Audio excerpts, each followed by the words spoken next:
Well, according to all them internet news feeds, the MCU has officially shelved their poor development hell languished Blade movie starring Mahershala Ali. Which on one hand is a shame because I think he would have been one hell of a Blade. It's almost impossible to follow up Wesley Snipes' iconic performance that basically set the template for how Blade would be portrayed in comics ever since.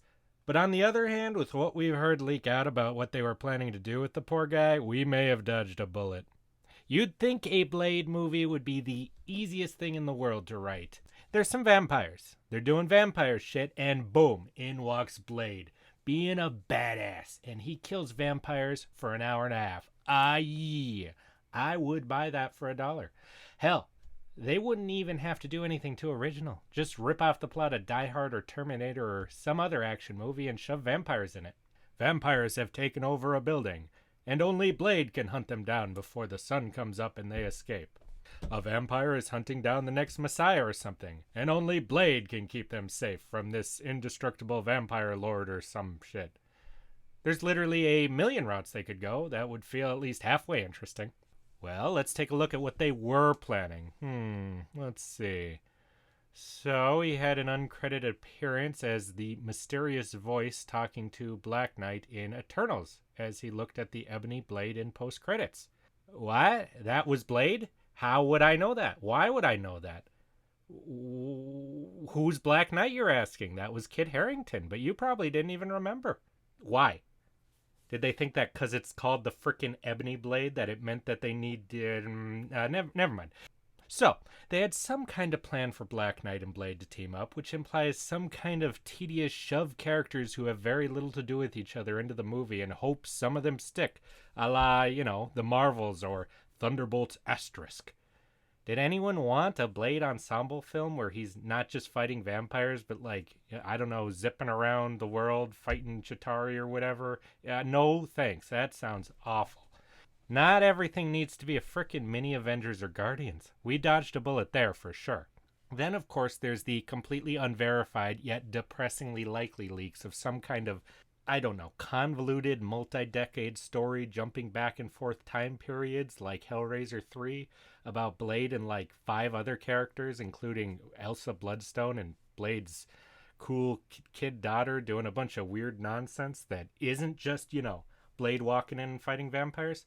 And of course, according to them leaks, it would end with his daughter as the new Blade going forwards, because that's what everyone wants, is a new version of the character they sold the whole movie on. I'm going to be honest, I thought that sounded almost too much like a parody of the modern MCU and movies in general for me to believe, and yet at the same time, I completely believed it. Anyways, pretty much all the leaks we've had come out and the many writers and directors we've cycled through have told us that they have no idea what they're doing with this character behind the scenes. It's like they know there's money to be made, but they have no idea what the combination is for this blade-shaped safe they're trying to open.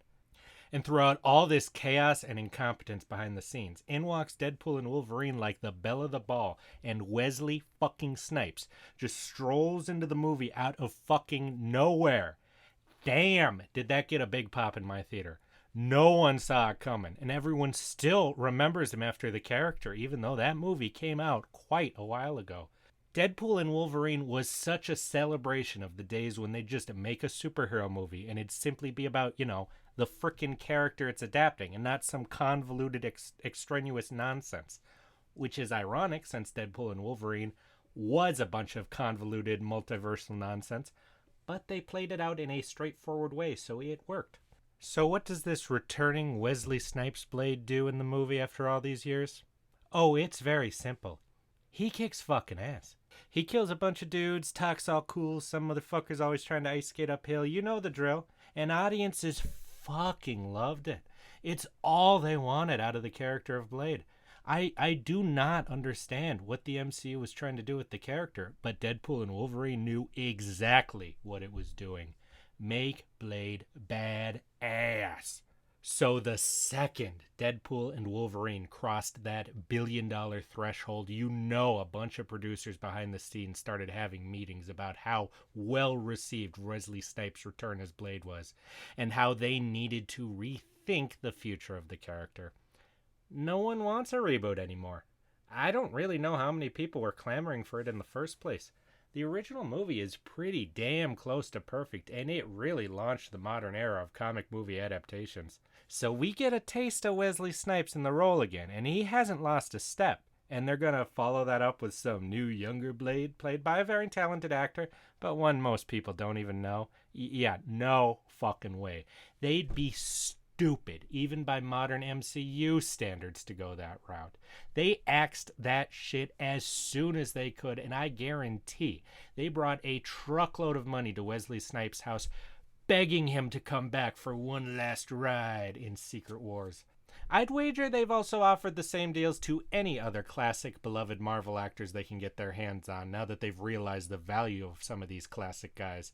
Between Hugh Jackman, Wesley Snipes, Patrick Stewart, Andrew Garfield, Tobey Maguire, whatever the plans for Secret Wars originally were, I feel pretty confident it's going to be a frickin' Marvel reunion show now. And I'm going to be honest, I'm all fucking for it. I want a Nick Cage Ghost Rider so bad you have no idea.